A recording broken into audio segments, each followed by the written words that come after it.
this is how we do, man.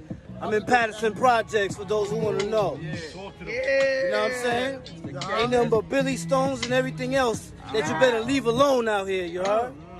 Don't ever get it twisted. Check it. What's good, y'all? What's the Numbers TV? It's your boy Paul Rowe.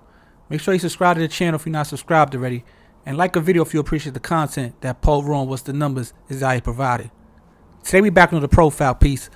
This one is on Wildcat.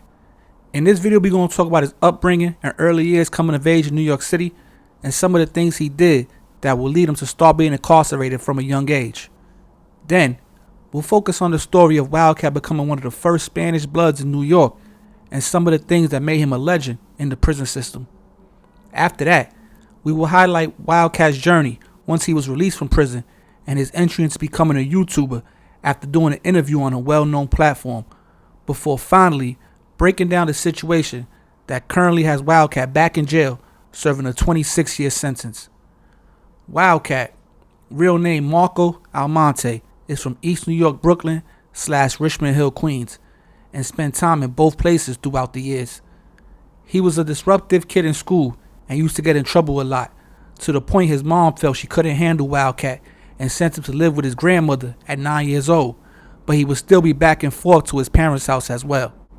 Wildcat seen things in his childhood, according to him, that made him realize the world could be a cold place, which turned him the same way in order to survive. He would rebel against his parents' orders and started to fight a lot, which made him begin to learn the sport of boxing. Over time, he started to carry guns after a few different incidents in the neighborhood, and would even get into some trouble as a minor that ended up getting Wildcat sent away to DFY, which was a juvenile program ran by the state of New York. After DFY, Wildcat would get arrested again, this time for a robbery, which landed him in Spofford. From there, Rikers Island would be next, although he was still a minor. As Wildcat became of age, he would have a chance to become a functioning member of society and got approved for work release in late 1993. But while he was at his job in Astoria, Queens, things would take a turn for the worse when Wildcat shot 3 people after a situation over a girl. He fled the scene of the shooting and ended up getting arrested for a slashing not too long after.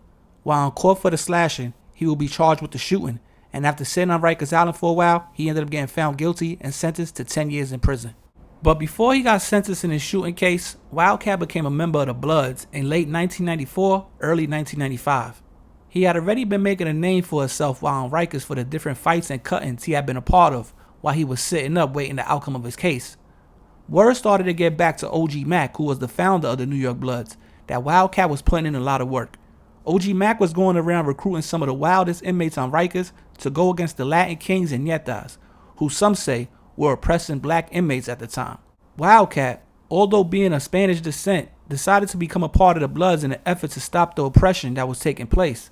According to him, a TOS, aka Terminate on Sight, was put on him by the Spanish gangs because of his decision. Eventually, Wildcat went upstate, where he continued to rep Blood, but as the years passed, he calmed down a bit after doing a bunch of time in solitary confinement. He would come home in 2006, but ended up catching a new charge when he was caught with a gun while walking out of a park in New York City after hours. The case ended up going federal, being that he was a convicted felon in possession of an illegal firearm, and Wildcat ended up going back to prison.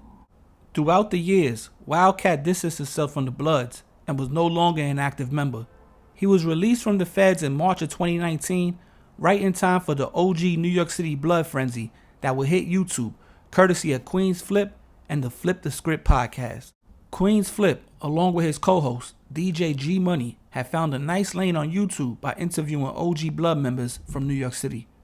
Wildcat will be one of the Bloods that was interviewed in August and then again in December of 2019, and from there, Wildcat's internet career will begin. He started his own YouTube channel in September of 2019 and grew to have over 5K subscribers in about a year's time.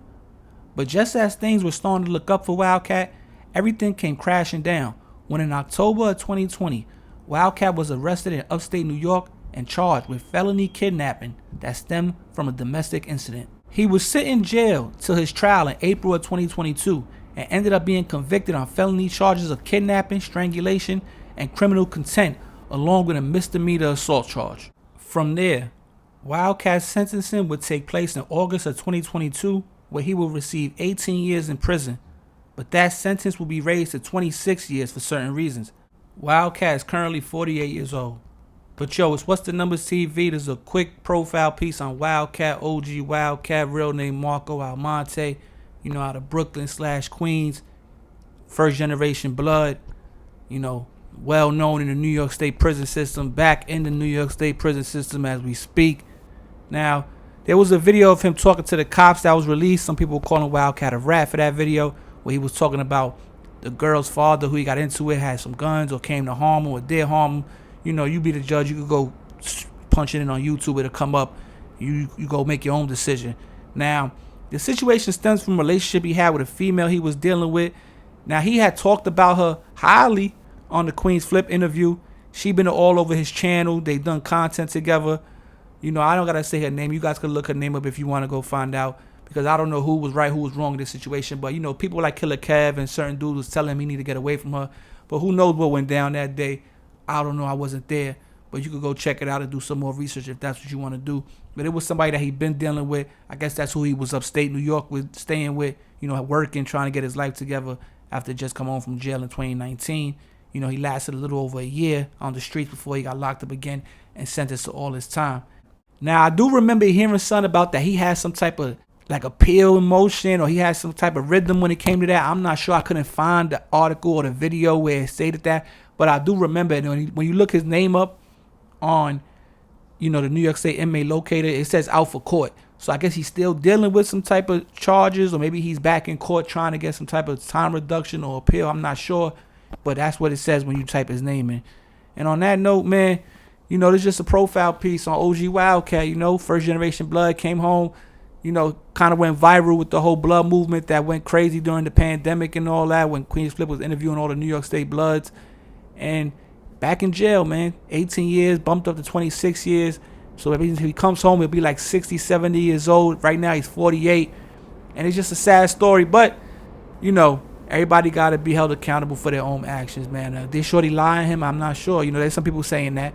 But you guys to go check it out, do your own research, and come to your own conclusion. But at the end of the day, the courts didn't feel that way, and the courts basically sent them up for 26 years. But on that note, man, it's What's the Numbers TV. It's your boy Poro. Go follow the Instagram, What's the Numbers TV. Any business, Poro, What's the Numbers at yahoo.com. And I'll be back before you know, man. It's your boy Poro. I'm out of here. Peace.